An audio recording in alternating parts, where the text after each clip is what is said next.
the dinosaur's least favorite reindeer is? What? Comet! Oh, we're rolling. Are you ready for the holiday season? This has been estimated that approximately $682 billion will be spent by Americans. Say what?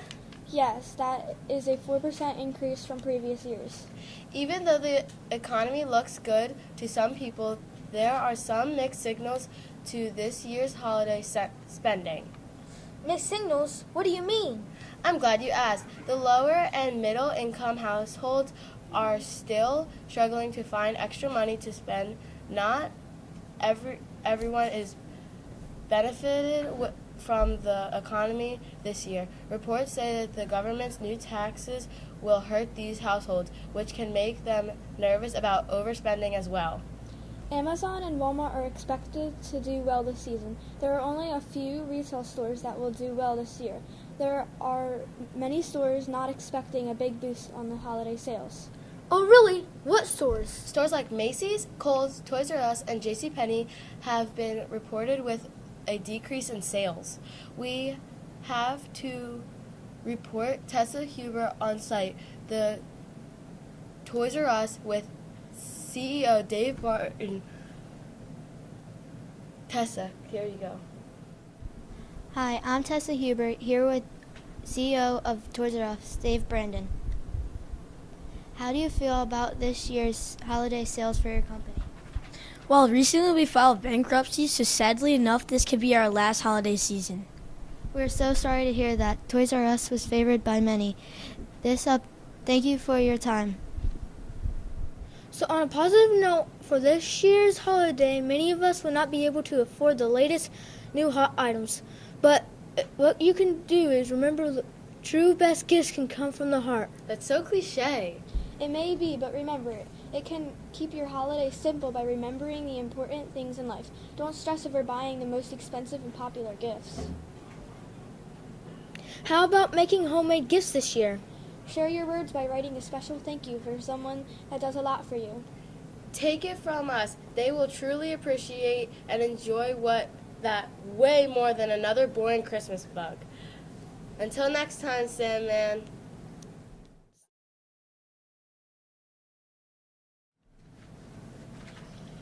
Good morning. And what's up, Sandman? You mean the sky? We don't mean literally what's up, we mean what's going on. That's right, Quentin. Let's get on with the story. Is everybody ready for the holidays? I'm not. My family hasn't even decorated yet, but I'm planning to go to the Lower Township Christmas Parade on Saturday, December 9th. It starts at 6 p.m. on Breakwater and Bayshore Road. Have you ever wondered how towns like ours gets ready for the holidays? Sometimes someone has to put up all those lights. That's right, Preston. Let's head over to Avalon, where Callie is talking with Jimmy and Cadence about holiday preparations. Thanks, Quentin and Preston. I'm here in beautiful Avalon, New Jersey, to speak with Jimmy and Cadence about all the work that goes into making our towns a winter wonderland. Jimmy, what can you tell us about the effort that goes into stringing these lights? Well, Callie, Avalon starts stringing lights and decorating in the late October. The reason for this is because everyone has to be ready for the day after Thanksgiving. It takes about 30 to 40 days to decorate everything. Wow, Jimmy, I didn't know it took that long. So, Cadence, you know a lot about Cape May. How are they getting ready for this holiday season? Like Avalon, we get started pretty early decorating around Veterans Day. We like to be ready for one of our biggest events of the year, the West Cape May Christmas Parade. This was the 52nd year for the parade that kicked off at 5 p.m. on December 2nd. The parade featured many performances such as those by Cape May Dance Company. Were you there, Callie? Yes, that parade was amazing. It gets better every year. Guys, hey Jimmy, how many lights does Avalon string up? Our crew strung up over 100,000 lights, which comes out to be nearly 20 miles of wire. But our centerpiece is the 31-foot tall tree decorated with one of the 1,000 and silver and gold ornaments. That's incredible.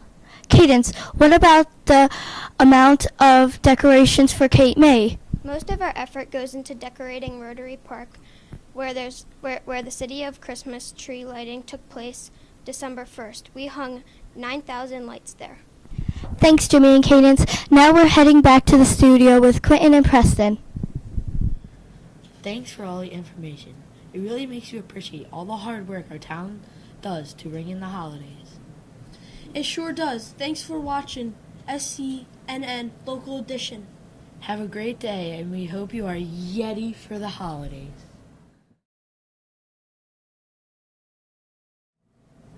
A year ago, many people heard Wonder and thought of an amazing book written by R.J. Palacio that tells the story of a fifth-grade boy, August Pullman, as he started school for the first time in his life. Prior to fifth grade, he was homeschooled due to his physical condition called Treacher-Collins syndrome that made him look different on the outside despite feeling like a normal kid on the inside. Treacher-Collins syndrome often affects the cheekbones, ears, jaw, and eyelids. It makes it hard to eat, speak, hear, and see. Treacher-Collins syndrome is not the only reason people may look different on the outside. There are many causes to physical differences, and people, especially kids, who have differences in their physical appearance are happy to see themselves represented in books and movies.